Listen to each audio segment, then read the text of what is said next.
Hello everyone, welcome back. स्वागत है आप सभी का आपके अपने चैनल में। और कैसे हैं आप सब, ज़रूर बताइएगा मुझे।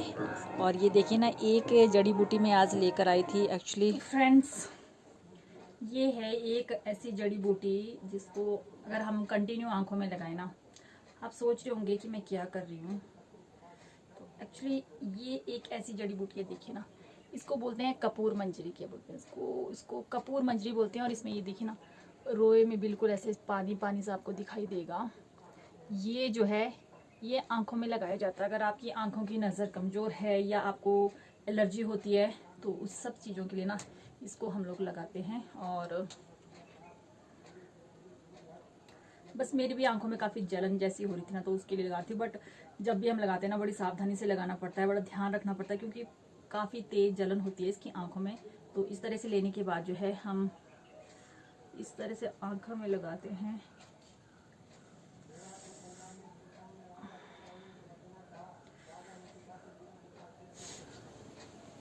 लगती तो बहुत है आंखों में ना, बहुत जलन होती है। बट जैसे जैसे आंखों से पानी निकलता जाएगा ना, आपकी जो एलर्जी है, खारिश वगैरह जो भी आपकी आंखों में एलर्जी हो रही होती है ना, वो सारी ठीक हो जाती है इससे। और आंखों की रोशनी ना, मतलब जितना आपकी आंखें खराब है उतनी ही ज़्यादा ये अच्छी। आप देख सकते हैं आंखों से कैसे आंसू निकल रहे हैं। तो इस तरह से जो है ना आंखों से आंसू निकलते हैं इसके। और जैसे जैसे ये गंदे पानी जो है ना आंखों से गंदा ये जो आंसू है निकलेंगे, वैसे वैसे आपकी एलर्जी आंखों की ना ठीक हो जाएगी, जितने भी होगी। और साथ ही साथ में अगर हम इसको कंटिन्यू लगाते रहते हैं ना, इसको एक कपूर मंजरी को, तो आंखों की जो नज़रें हैं वो भी तेज हो जाती हैं। जंगलों में पाई जाती हैं, ऐसे ही हमारे तो यहाँ क्वार्टर के आसपास काफ़ी ज़्यादा होती है। तो बस मैं भी बाहर से लेकर आ गई थी और अब मैं फ्री थी तो मैंने सोचा चलो इसको लगा लेती हूँ आंखों में। एक्चुअली ना फ्रेंड्स, मैंने की थी अपने ब्लॉग की शुरुआत दिन से, बट ये व्यू मैं आपको मॉर्निंग से दिखा रही हूँ। मॉर्निंग में सबसे पहले उठते ही जो चाय बनती है, तो बस यहाँ पर जो है ना उठकर एक ही काम होता है, पहले गर्म पानी पियो, उसके बाद जो है फ्रेश होने के बाद हम बनाते हैं चाय। और ये बन रही है चाय। और बस चाय पीने के बाद जो है अगले कामों में हम लग जाएंगे। तो बस मैं इस तरह बनाने के बाद देखिए ना, एक लोटे में निकाल लेती हूँ सारी चाय को। इससे एक तो बेनिफिट ये होता है ना, नीचे बिल्कुल भी नहीं गिरती है चाय, आपकी टाइल्स के ऊपर बिल्कुल भी नहीं गिरेगी और गर्म की गर्म भी रहेगी। और उसके बाद देखिए इस तरह छानने के बाद फिर मैं इसे ग्लासेस में डाल लूँगी। तो अभी नॉर्मली हमारे यहाँ तो सुबह शाम ही ठंड है, ज़्यादा ठंड अब नहीं रही है। बट एक आधे दिन से थोड़ी नॉर्मल ठंड हो गई, क्योंकि बारिश जैसा मौसम बना रहता है। बट अभी हुई नहीं है, छुट-पुट बारिश हुई है, तो उससे थोड़ा ठंडा हो गया है। तो ठंड में जो है चाय पीने का मज़ा भी आ जाता है। और उसके बाद देखिए श्रीमान जी को भी दे दी और ऋषि को भी। और ऋषि जो है आजकल पढ़ रहा है, क्योंकि देखिए ना आजकल अब प्री बोर्ड्स लगने वाले हैं 8 तारीख से। बहुत बढ़िया, बहुत बढ़िया। बहुत बढ़िया बन गई। तो श्रीमान जी ने तो कर दी बिना पूछे ही तारीफ, आप भी कर दीजिएगा। तो चलिए चाय पिला दी है अब श्रीमान जी को। अब लगा दिया है काम में, पहले मटर छिलवा लिया और उसके बाद देखिए ना अब लगवा दिया है हरडे और आमले काट कर रखने के लिए, ताकि मैं आधों का अचार और आधे जो है सुखा कर रख लूँ चूरन के लिए। तो श्रीमान जी को काम पे लगाकर मैं पहुंच गई थी किचन में और बनाने जा रही हूँ ब्रेकफास्ट। तो बस पहली रोटी तो मैं बना लूँगी कौवे के लिए, क्योंकि मैं हमेशा जो है ना पहली रोटी कौवे के लिए बनाते हैं। कहते हैं ना कि कौवे को पहली रोटी अगर हम निकाल लें, तेल लगाकर कौवे को डालें, तो हमारी शनि की जो दशा रहती है ना उसमें काफ़ी फ़र्क होता है। तो बस मैं हमेशा इसी तरह से जो ना डेली करती हूँ, पहली रोटी कौवे को बनाती हूँ, उसके बाद खाने के लिए बनाती हूँ। और उसके बाद देखिए ना रोटी मेरी बन चुकी थी और उसके बाद अब मैं दूसरी जो है रोटी बना रही हूँ। और क्या बना रही हूँ वो चलिए आपको दिखाती हूँ ना, आप खुद ही देख लीजिए, आपको खुद पता चल जाएगा मैं क्या बना रही हूँ। तो आइडिया हो गया ना कि मैं परांठे बना रही हूँ। और परांठे किस चीज़ के बना रही हूँ वो चलिए मैं आगे दिखाती हूँ आपको। बट पूरा प्रोसेस पहले दिखा लेती हूँ, क्योंकि नहीं तो मुझे फिर कमेंट आ जाएगा कि दिया आपने जो है पूरा प्रोसेस नहीं दिखाया परांठे बनाने का, तो इसलिए आपको दिखा रही हूँ। और देखिए ना किस चीज़ के परांठे हैं ये। तो ये ले रखे थे मैंने 2 आलू और उनको छिलका उनका मैंने निकाल दिया था, वॉश कर लिया था। और उसके बाद जो है ग्रेटर की हेल्प से उन्हें जो है ग्रेट कर लिया था। और ग्रेटर की हेल्प में ना देखिए, ग्रेटर में भी 3-4 किस्म के दांत होते हैं, तो जो मीडियम वाला दांत होते हैं ना, मैंने वहीं से जो है ग्रेट किया था। और उसके बाद ग्रेट करने के बाद ना पूरा पानी आलू का निकाल लिया। देखिए काफ़ी ज़्यादा पानी होता है देखिए ना आलू में। और इसलिए उसका सारा पानी मैंने निकाल लिया था ताकि वो बिल्कुल ड्राई रहते हैं, क्योंकि परांठे जब भी बनाने हो तो ड्राई होना ज़रूरी है, नहीं तो फिर परांठे अच्छी तरह से हमारे नहीं बनते। तो इसलिए पूरा पानी मैंने निकाल लिया था। और ये देखिए ये हैं आलू, और इस पानी को मैं फेंकूँगी नहीं, इसका जो है ना यूज़ करूँगी अपना फेस पैक बनाने में। बहुत ही लाजवाब फेस पैक बनता है इससे, तो इस पानी को मैं स्टोर करके रख लूँगी। और ये देखिए ना, ये मटर जो छिलवाए थे मैंने श्रीमान जी से, उनको जो है ग्राइंडर में डालकर मोटा मोटा दरदरा सा मैंने पीस लिया था, और इसे भी मैं मिक्स कर लूँगी। और उसके बाद जो है ना, मैंने ग्राइंडर में ही अदरक लहसुन और हरी मिर्च का पेस्ट बना लिया था। और उसके बाद देखिए इसमें ऐड कर ली थी मैंने हल्दी, नमक और गरम मसाला है, अजवाइन, जीरा, धनिया, जो घर का मसाला होता है वो डाल दिया था।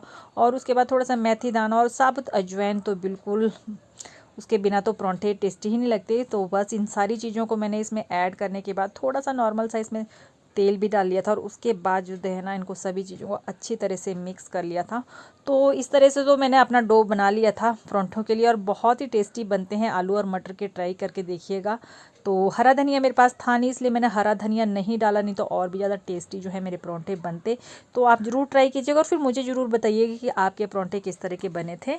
तो देखिए तवे के ऊपर मैंने डाल दिया है परांठा, और उसको मैं जो हूँ इस तरह से तेल में ही बनाती हूँ। तो मैंने हमेशा ना, जब भी आपसे कई बार मैंने पीछे भी शेयर किया है कि मैं जब भी परांठे बनाती हूँ तो मैं तिल के तेल में ही बनाती हूँ। परांठे बहुत टेस्टी बनते हैं तिल के तेल में, और हेल्थ के लिए काफ़ी अच्छे रहते हैं हमारे तिल के तेल में बने हुए परांठे। या तो फिर आप देसी घी में बनाइए, या फिर डालडे में बने हुए परांठे भी ना बहुत ज़्यादा अच्छे होते हैं और हेल्दी भी होते हैं। ऐसा नहीं है कि डालडा जो है ना, बट सर्दियों में थोड़ी सी प्रॉब्लम होती है कि डालडा जम जाता है। तो इस तरह से देखिए मैंने बना लिए थे परांठे, और परांठों की खुशबू से ना पेट में जो है चूहे कूदने शुरू हो चुके। और देखिए ऋषि जो है नहा के कपड़े पहन रहा है, और श्रीमान जी देखिए कैसे इंजॉय कर रहे हैं गाने मोबाइल में। और कपड़े पहनने के बाद देखिए दोनों बैठ गए हैं अखबार पढ़ने के लिए। तो ये भी ज़रूरी है, देश की दुनिया की खबर होना बहुत ज़्यादा ज़रूरी है। तो चलिए ब्रेकफास्ट बन गया था, तो मैं लगा देती हूँ ब्रेकफास्ट, और आप लोग भी आ जाइए हमारे साथ ब्रेकफास्ट करने के लिए। तो ये रख दिए थे मैंने चटनी, घी और चाय, और बस अब ले आती हूँ परांठे। तो जिनको चटनी चाहिए उनको चटनी है, ये आंवले की चटनी बनाई है, होममेड है। और साथ में देखिए ना, दूसरे डब्बे का जो घी था वो ख़त्म हो चुका था, इसलिए मैं बड़ा डब्बा ही लेकर आ गई थी घी का, क्योंकि हम लोग जो है परांठे घी के साथ खाना ज़्यादा पसंद करते हैं, और मेरी तो फेवरेट है घी के साथ परांठे। और भाई देखिए ना, हम लोग खाना बेड के ऊपर बैठ के ही खा रहे हैं, और अमूमन खाते हैं क्योंकि आपको पता है यार क्वार्टर्स में रहते हैं, क्वार्टर्स की लाइफ होती ही ऐसी है, कंजस्टेड जगह होती है, और सारा काम जो है बेड के ऊपर ही होता है। हमारा डाइनिंग टेबल भी बेड होता है, सोने के लिए भी बेड होता है, बैठने के लिए बेड होता है, हर एक चीज़। क्योंकि बस क्वार्टर्स में तो आपको पता ही है ना कि चलने फिरने के लिए जगह होती है, और बाकी में तो सामान ही सामान होता है। तो चलिए बस बुरा मत मानिएगा आप, और आ जाइए हमारे साथ ब्रेकफास्ट करने। तो हम सब ने मिलकर साथ बैठ कर खाना भी खा लिया, और उसके बाद खाना खाने के बाद मैं फिर से किचन में आ गई थी, और किचन की जो है साफ़ सफाई कर लेती हूँ, क्योंकि काफ़ी आटा वगैरह फैल जाता है ना, और गैस भी गंदी हो जाती है। तो लगे लगे हाथों ना साथ साथ में हमें सारे काम निपटा लेने चाहिए। तो उससे क्या होता है कि आलस ही नहीं पड़ता, नहीं तो हम ऐसे ना काम छोड़ देते हैं कि बाद में कर लेंगे, तो फिर बाद में करने का मन ही नहीं करता। तो इसलिए साथ साथ में मैंने गैस भी साफ़ कर ली थी, और उसके बाद फिर लंच की तैयारी। Hello friends, welcome back. कैसे हैं आप सब? आई होप अच्छे होंगे। और अभी हो गया है देखिए लंच का टाइम, और लंच बनाने जा रही हूँ मैं। तो बस लंच में नॉर्मली जो है दाल चावल बनाने जा रही हूँ, बड़ा कुछ तो मैं नहीं बना रही हूँ। तो चलिए आप लोगों के साथ भी शेयर कर लेती हूँ किस तरह से क्या बनाऊँगी।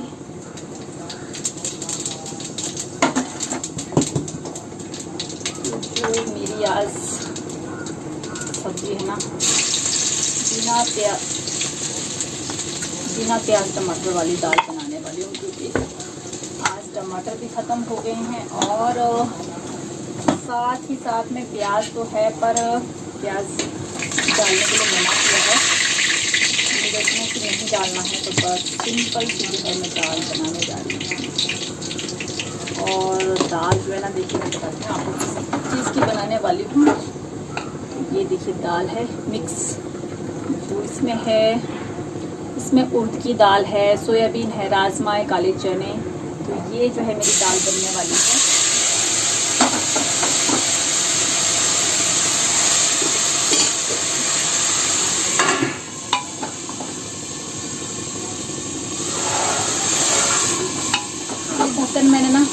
ऐसे रख दिया कि ढक्कन जो स्मोक होती है ना तड़के की, अगर वो निकल जाए तो कहते हैं सारा टेस्ट निकल जाता है खाने का।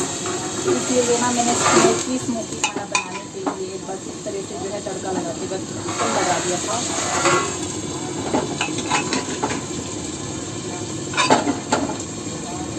तो चलिए फ्रेंड, बना लेती हूँ खाना, उसके बाद आप लोगों के साथ बातें करती हूँ और ये शेयर करती हूँ क्या क्या सारा चीज़ मैंने किया क्या नहीं किया।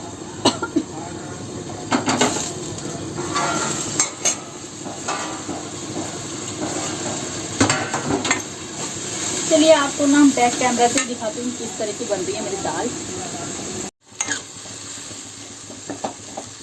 तो ये है, देखिए ना, अब इसको मैं मैश कर लूँगी क्योंकि मोटी दाल है ना, तो मोटी दाल को थोड़ा सा गाढ़ापन लाने के लिए हमें इस तरह से उनको मैश कर लेना चाहिए ताकि थोड़ा गाढ़ापन आ जाए।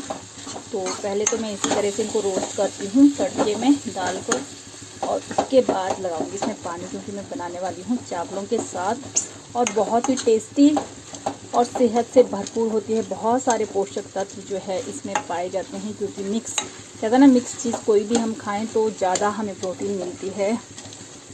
तो बस इसलिए मैंने बनाई है आज ये वाली दाल।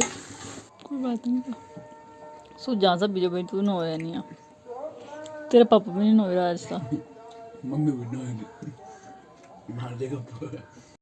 तो ये फ्रूट्स भी खाए जा रहे थे और गप्पे भी हमारी चली थी। और ये फ्रेंड्स वो हरडे थी जो श्रीमान जी ने सुबह काटी थी, तो मैंने देखिए इनका डाल दिया था अभी अचार। बट जब मैं अचार डाल बैठी तब मुझे याद आई कि मैंने आप लोगों के साथ रेसिपी शेयर नहीं की।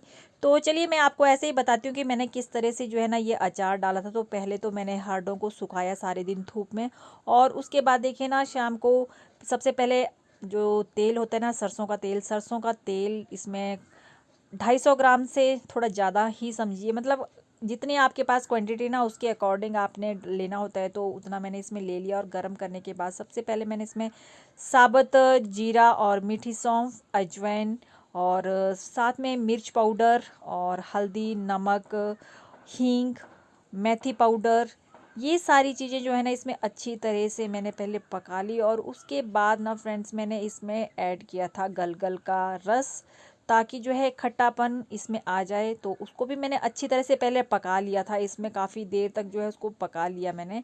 और उसको पकाने के बाद जब वो गाढ़ा सा होने लग गया, तब उसके बाद मैंने फिर ये जो हरडे सुखा के रखे थे ना वो इसमें डाल दिया और इन्हें अच्छी तरह से मिक्सअप कर लिया ताकि सारा जितना मसाला है ना वो इसमें लग जाए अच्छी तरह से। तो बस इसके बाद जो है ना इसको थोड़ी देर इसी में गरम गरम कढ़ाई में ही चला लूँगी और ओवरनाइट जो है इसको रख दूँगी। और ओवरनाइट रखने के बाद जो है ना सुबह इसको कंटेनर में कंटेन कर लेते हैं। तो इस तरह से मैं तो बनाती हूँ। और आपको अगर मेरी ये रेसिपी अच्छी लगे ना तो आप ज़रूर ट्राई कीजिएगा और फिर देखिएगा ना कितना टेस्टी जो है अचार बनता है। और ये जो हरडे का अचार है ना सालों साल ख़राब नहीं होता, आप 2 3 4 5 साल जितने साल रखना चाहें उतने साल रख सकते हैं। और बहुत सारी बीमारियों में देखिए, अगर आपका डाइजेशन सिस्टम ख़राब है, आपको कब्ज़ की प्रॉब्लम रहती है, तो रात को खाने के साथ अगर आप 2 कलियाँ हरडे की खाते हैं अचार की, तो आप सुबह देखेंगे ना कि आपका पेट बिल्कुल साफ़ हो जाएगा। डायबिटिक जो लोग होते हैं उनके लिए अचार बहुत ही बेनिफिशियल रहता है, उनको जो है हरडे का अचार देना चाहिए, उनकी सेहत के लिए बहुत ही अच्छा। और बहुत सारी और भी बीमारियां हैं पेट से संबंधित, उनमें जो है हरडे काफ़ी अच्छी रहती है। तो आप भी ट्राई ज़रूर कीजिएगा और फिर मुझे बताइएगा। तो चलिए फ्रेंड्स, आज का ब्लॉग इतना ही था, मिलते हैं अगले ब्लॉग में, तब तक के लिए आप सभी को नमस्ते, bye bye and take care.